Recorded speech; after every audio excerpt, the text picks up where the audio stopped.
Hello friends, welcome to Dhanalakshmi varieties. இன்றைக்கி ஒரு ஜூஸியான ஒரு கேரட் ரெசிபி தான் பார்க்க போகிறோம். இதை கேரட் அல்வான்னு சொல்லலாம். ஆனால் நம்ம நெய் எண்ணெய் எதுவும் சேர்க்க போகிறதில்ல, அதனால் ஒரு கேரட் டெசர்ட்னே சொல்லலாம். ஆமாம், இது ஒரு டர்க்கிஷ் டிலைட். இதை எப்படி செய்யலான்னு பார்க்கலாம் வாங்க. இதுக்கு 1/4 கிலோ கேரட் எடுத்துருக்கேன். அதை தோல் சீவி ரவுண்டாக மெலிசாக கட் பண்ணி எடுத்துக்கணும். அப்போ தான் சீக்கிரமாக வேகும். ஒரு கடாயில் 2 கப்பு தண்ணி ஊற்றிக்கிறேன். அதாவது 1/2 லிட்டர் தண்ணி ஊற்றிக்கலாம்.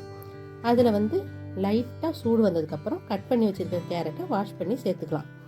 தண்ணி நல்லா கொதி வந்ததும் அடுப்பை சிம்மில் வச்சுட்டு மூடி போட்டு வச்சிடணும். ஒரு 10 நிமிஷம் நல்லா சிம்மிலே வேகணும்.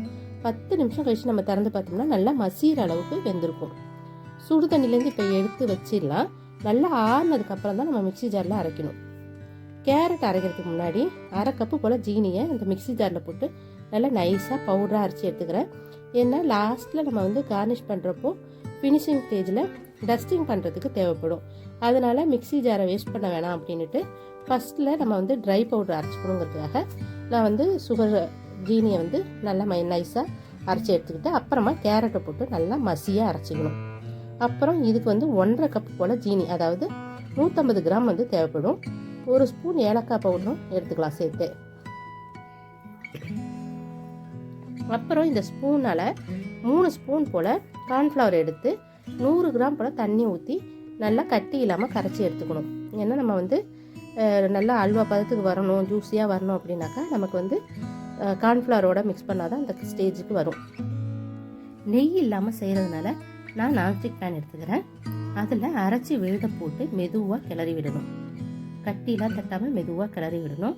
லைட்டாக இந்த கேரட் விழுது வெந்ததுக்கப்புறம் கரைச்சி வச்சிருக்கிற கார்ன்ஃப்ளவரை ஊற்றி மெதுவாக கிளறி விடணும்.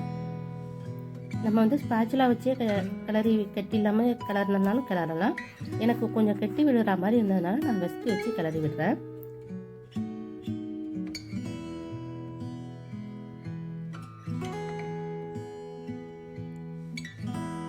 அப்போ நம்ம 1/2 கப்பு ஜீனியையும் ஏலக்காய் பொடியையும் சேர்த்து மறுபடியும் அதே விஸ்க் வச்சு கிளறி விடணும்.